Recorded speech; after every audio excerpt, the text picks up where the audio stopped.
정치권의 후쿠시마 원전 오염수 공방이 식을 줄 모르고 이어지고 있습니다. 여야는 오염수 방류와 관련된 상대방의 입장을 놓고 설전도 벌였는데요. 자세한 내용 국회 취재자 연결해서 들어보도록 하겠습니다. 장윤 기자 전해주시죠. 네, 국회 나와 있습니다. 말씀하신 대로 일본의 후쿠시마 원전 오염수 방류가 시작된 가운데 여야 공방도 점점 격화되고 있습니다. 국민의힘 김기현 대표는 방류 이후 해수와 수산물을 분석한 수치들을 보면 인체에 유해한 정도의 유의미한 변화가 없다고 설명했습니다. 그러면서 야당을 향해 나치 괴벨스식의 낡아빠진 선전선동을 하던 길거리 투쟁을 중단하길 요청한다고 쏘아붙였습니다. 같은 당 윤재욱 원내대표는 야당이 이재명 대표의 사법 리스크가 정점에 이르자 방탄용 반일, 반정부 선동을 최고조로 끌어올린다고 비판했습니다. 더불어민주당 이재명 대표는 늘 반공선동에 앞장서던 윤석열 대통령이 핵 오염수 투기에 대해선 참모들과 숨어 있다고 지적했습니다. 이 대표는 윤 대통령이 직접 방류 반대 입장을 천명하라고 촉구하고 일본을 국제해양법재판소에 제소하는 등 조치가 필요하다고 요구했습니다. 같은 당 박광훈 원내대표도 대통령실의 대응이 국민 냉소의 대상이 되고 있다며 민주당이 당론으로 채택한 오염수 4법을 통과시키겠다고 강조했습니다.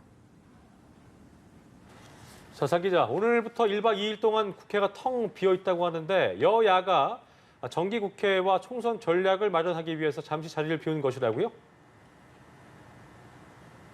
네, 그렇습니다. 말씀하신 대로 여야는 1박 2일간 각각 연찬회와 워크숍을 떠나는데요. 8개월 앞으로 다가온 총선 전략과 함께 다음 달 예정된 정기국회 전략을 논의하기 위해서입니다. 국민의힘은 인천국제공항공사 인재개발원에서 모이는데요. 김병준 전 자유한국당 비대위원장과 추경호 경제부총리 등이 강연자로 나섭니다. 이후 의원들은 각 부처 장차관들과 함께 상임위별 분임 토의 등을 통해 정기국회 세부 전략을 세울 예정입니다. 국정과제를 뒷받침할 입법과 예산 심의 전략과 일본 후쿠시마 원전 오염수 방류로 야당 반발이 거세진 데 따른 대책도 모색할 전망입니다.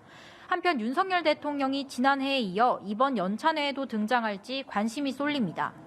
더불어민주당은 강원도 원주시에 위치한 오크밸리에서 집결하는데 이 자리에서 원내 지도부가 출범시킨 민생체험단 활동으로 마련한 민생체험 입법이 발표됩니다. 여당과 마찬가지로 정기국회 운영 방안과 입법 과제를 논의하고 내년도 예산안 심사 기조도 공유될 걸로 보입니다.